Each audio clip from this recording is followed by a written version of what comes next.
Дорогие друзья, я приветствую вас из солнечной Испании. Благодарю всех за интерес к моему каналу. Особое спасибо за лайки и комментарии. И, разумеется, отдельное спасибо моим постоянным зрителям за поддержку. Спасибо, друзья! Я сегодня подготовила небольшую нарезку финских новостей. Кому интересно, пожалуйста, проходите, присаживайтесь, устраивайтесь поудобней. Начну с государственной информационной компании Yle. Похоже, что проблемы у них не только с бюджетом. Читаю заголовок. Россиянам придется ждать денег от продажи арены Хельсинки. Платеж задержан службой судебных приставов. Но внимание мое привлекли не проблемы движения денег у богатых россиян, а проблемы памяти или чистоплотности у самой государственной компании Yle. Почему-то граждане Тимченко и Ротенберги названы россиянами, а о наличии у них финского гражданства Yle внезапно забыли. Позвольте, я напомню, они все трое почетные граждане Финляндии. Настолько почетные, что условия ультраскоростного принятия в граждане Финляндии КГБшника Тимченко в 1999 году в обход всех правил были засекречены вплоть до последнего времени. Так торопились обласкать товарища Тимченко, что выдали ему решение о приобретении гражданства Финляндии в тот же день, как он предоставил справку о выходе из российского гражданства. О! Справка утром, гражданство вечером, а может и наоборот. Стулья утром, а деньги вечером. Отца и сына Ротенбергов также так спешили приложить к большим финским грудям в 2003 году, что выдали им гражданство, не спросив мнения полиции и безопасности СУПО. Так что они полноценные граждане Финляндии, о финском гражданстве которых и о происхождении их денег многим финнам не хочется вспоминать. Потому что если потянуть за ниточку, то там обнаружится много чего интересного и много очень некрасивого и о финских политиках, и о бизнесменах. Теперь похвастаюсь. Извините, но есть повод. Я вам рассказывала, что наша ученая дама, спортсменка и просто красавица Анна Хейкинен имеет научную степень PhD и ведет научный проект в университете Хельсинки. Ее статьи не раз публиковались в финской прессе и в зарубежной прессе, а новая статья была опубликована недавно в британской газете The Guardian. Кому интересны темы бизнеса и окружающей среды, ссылку на статью оставлю в комментариях.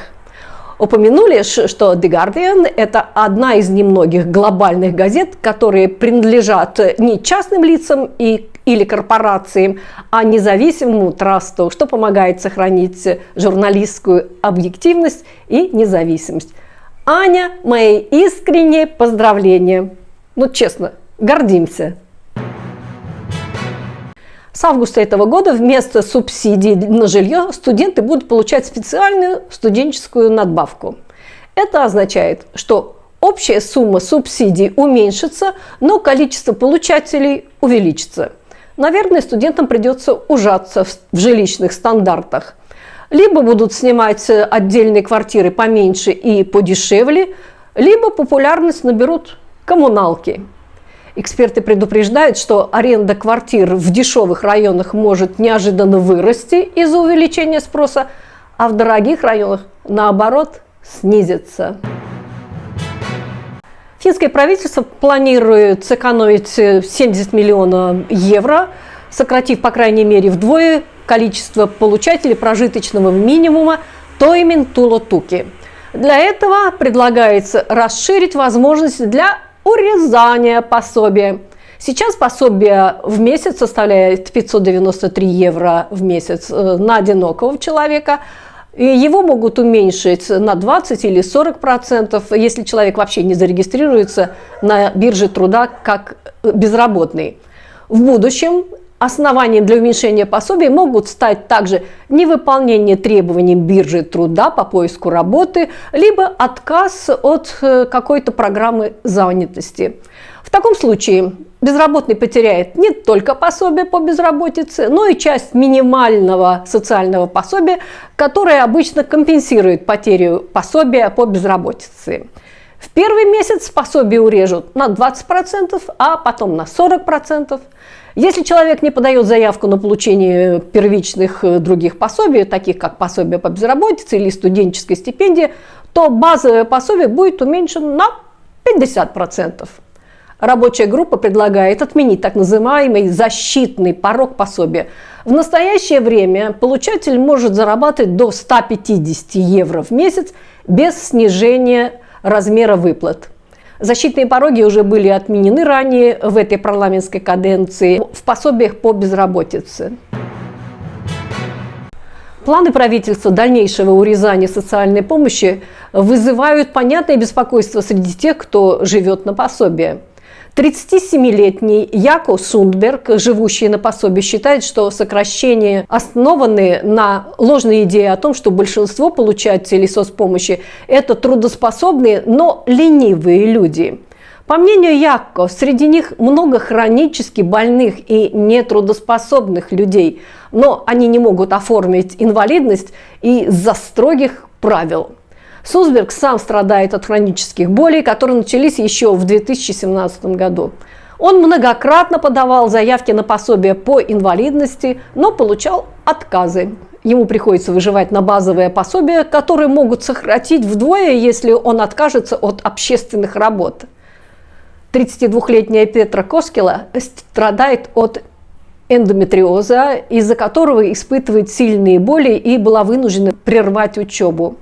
Многие годы ей ставили неправильные диагнозы, и лишь 3 года назад болезнь стала хронической. Сейчас она получает какие-то пособия, но больше всего ценит помощь в оплате медицинских счетов. Ее лечение требует ежемесячных визитов к врачу и дорогих лекарств. Оба героя считают, что сокращение выплат не поможет людям найти работу, а лишь усугубит их бедственное положение. Они уверены, что государство должно решать причины безработицы, а не просто урезать поддержку тем, кто в ней нуждается. Пока правительство кромсает социалку, расходы на базовое пособие, то есть, прямо говоря, на пособие по бедности, в прошлом году увеличилось почти на 1 000 000 евро. Более 60% получателей базового пособия по обеспечению прожиточного минимума – это одинокие люди. Также в этой группе много матерей-одиночек, отцов-одиночек, людей в одиночку воспитывающих детей. Свою лепту в рост расходов вносит война на Украине. Возросло количество украинских беженцев, попадающих под социальную защиту. Пособие правительство режет успешно. А как насчет создания рабочих мест? По данным Минтруда, за 2024 год количество открытых вакансий сократилось почти на 22%. В начале декабря 2024 года предлагалось 33 тысячи рабочих мест, тогда как годом ранее их было 42 тысячи. Даже в сфере соцздрава наблюдается спад, несмотря на нехватку персонала. Сейчас в этой области насчитывается 17 тысяч безработных, включая медсестер и социальных работников. У регионов нет денег на найм персонала.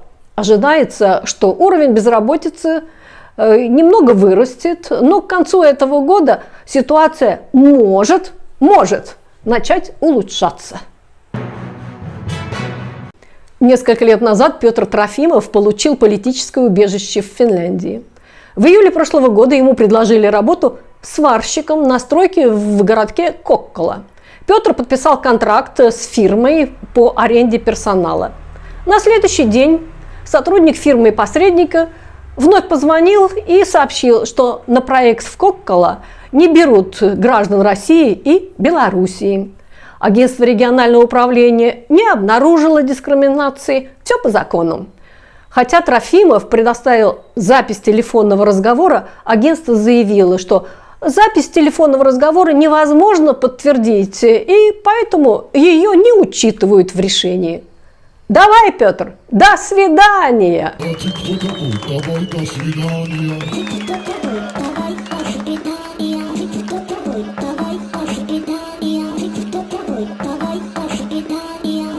кто такой? Давай, до свидания. Если правительство Финляндии утвердит новый законопроект, то увольнение сотрудников значительно упростится. Да, для расторжения трудового договора будет достаточно обоснованной причины, а не веской и обоснованной причины, как сейчас. Например, постоянное нарушение дисциплины или низкая производительность могут стать поводом для увольнения. Работодатели также не будут обязаны предлагать альтернативную работу увольняемым, кроме случаев длительной болезни. Кроме того, в некоторых ситуациях даже предупреждение перед увольнением станет необязательным. Правительство Петри Орпо считает, что реформа повысит занятость и снизит риски для бизнеса. Однако крупнейший профсоюз САК жестко критикует проект, утверждая, что он значительно ухудшает защиту работников. Рабочая группа, разработавшая проекты, не пришла к единому мнению. Работодатели его поддерживают, а профсоюзы против. Сейчас идет обсуждение закона, затем его представят парламенту, а вступление в силу ожидается 1 января 2026 года. Бывший министр иностранных дел Финляндии Эркки Туомioja заявил, что больше нельзя полагаться на гарантии безопасности НАТО. Он считает очевидным, что Трамп не станет рисковать интересами США ради Финляндии или любой другой страны. США больше не является надежным союзником. Туомioja не предлагает выходить из НАТО, но считает, что Финляндии и Европе нужно усилить собственное оборонное сотрудничество. Он предлагает создать полноценный скандинавский оборонный союз и рассмотреть возможность возрождения западноевропейского оборонного союза. По его мнению, Европа слишком зависима от США в вопросах обороны и должна срочно укреплять свое военное сотрудничество. На вопрос, было ли ошибкой вступление в НАТО, Туомioja отвечает, что в тот момент альтернативы не было, но теперь нельзя полагаться только на НАТО. Группа медиков в Jyväskylä не пожелала быть безмолвными винтиками в большой медкорпорации. Они создали акционерное общество, и в мае в Jyväskylä состоится открытие их собственной клиники Lääkäri Satama. Новая клиника обещает доступные цены и индивидуальный подход. Основатель клиники Heikki Janhunen, врач с 30-летним стажем, ранее работал в частной клинике Seppälääkärit, которую в 2022 году купила крупная компания Pihlajalinna. В результате работа сильно изменилась, цены выросли, а мнение врачей и пациентов никого не интересовало. Наверное, условия работы в Pihlajalinna оказались настолько хорошими, что врачи побежали прочь. Половина из 30 акционеров новой клиники Lääkäri Satama ранее работала в Seppälääkärit Pihlajalinna. Клиника планирует предложить умеренные цены, так как ее структура будет легче и дешевле, чем у крупных корпораций. Janhunen считает, что в Финляндии должно быть больше небольших частных клиник, поскольку это увеличивает конкуренцию и снижает цены для пациентов. Да и для врачей имеет значение не только зарплата, но и атмосфера на работе. А то, знаете, в больших фирмах зачастую начальник по персоналу – это просто ноль, без палочки, но мал клоп да вонюч. Испанский суд обязал Минздрав выплатить 125 тысяч евро родителям мальчика, который умер от менингита из врачебной ошибки в местной больнице в Валенсии 10 лет назад. Да, 10 лет потребовалось родителям, чтобы доказать, что ребенку не была своевременно оказана необходимая медицинская помощь. Ребенка доставили в больницу на скорой помощи с подозрением на инфекцию. Врач осмотрел его и отпустил домой, не назначив никаких анализов или лечения. В результате через 2 дня ребенок скончался. Эксперты пришли к выводу, что врач должен был немедленно назначить антибиотики и провести дополнительные обследования, а медсестры не обеспечили должного наблюдения за пациентом. При своевременном и правильном лечении менингита летальный исход оценивается в 10%. Родители просили 300 тысяч, но сумма компенсации была снижена до 125 тысяч евро, к которым будут добавлены проценты с момента подачи иска. Я обратила внимание на это решение испанского суда, памятуя, как недавно умер младенец в Финляндии из-за того, что к нему не направили сразу скорую помощь. Как думаете, компенсации в Финляндии родителям будут? И на прощание сюжет нарочно не придумаешь. В Мадриде пожарные спасли козу, которая неизвестно как оказалась на подоконнике 5-го этажа многоэтажки. Прохожие заметили животное и вызвали спасателей. Коза была напугана и запрыгнула на внешний блок кондиционера, рискуя сорваться.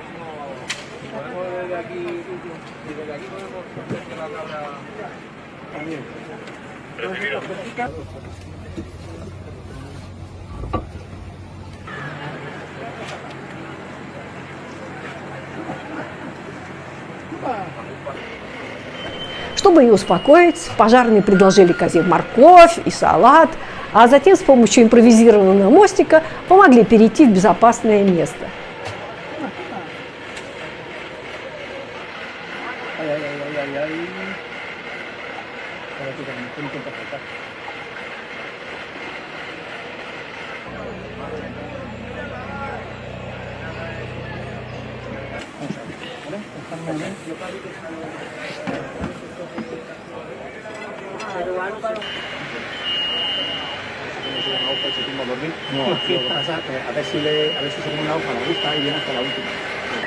Ya está. Lista, la tenemos. Déjala que viene sola, ir para atrás, escucha, vámonos. Tira, que viene sola, Todo el mundo fuera, que venga sola. Sí, déjala. Ya está. Так как хозяин не объявился, козу передали в Центр защиты животных. Пока что никто не заявил о пропаже козы, а испанцы продолжают строить догадки о ее загадочном появлении.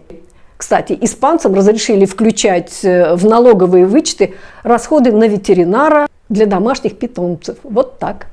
А на этом, дорогие друзья, я с вами прощаюсь, благодарю за внимание и до новых встреч. Всем пока!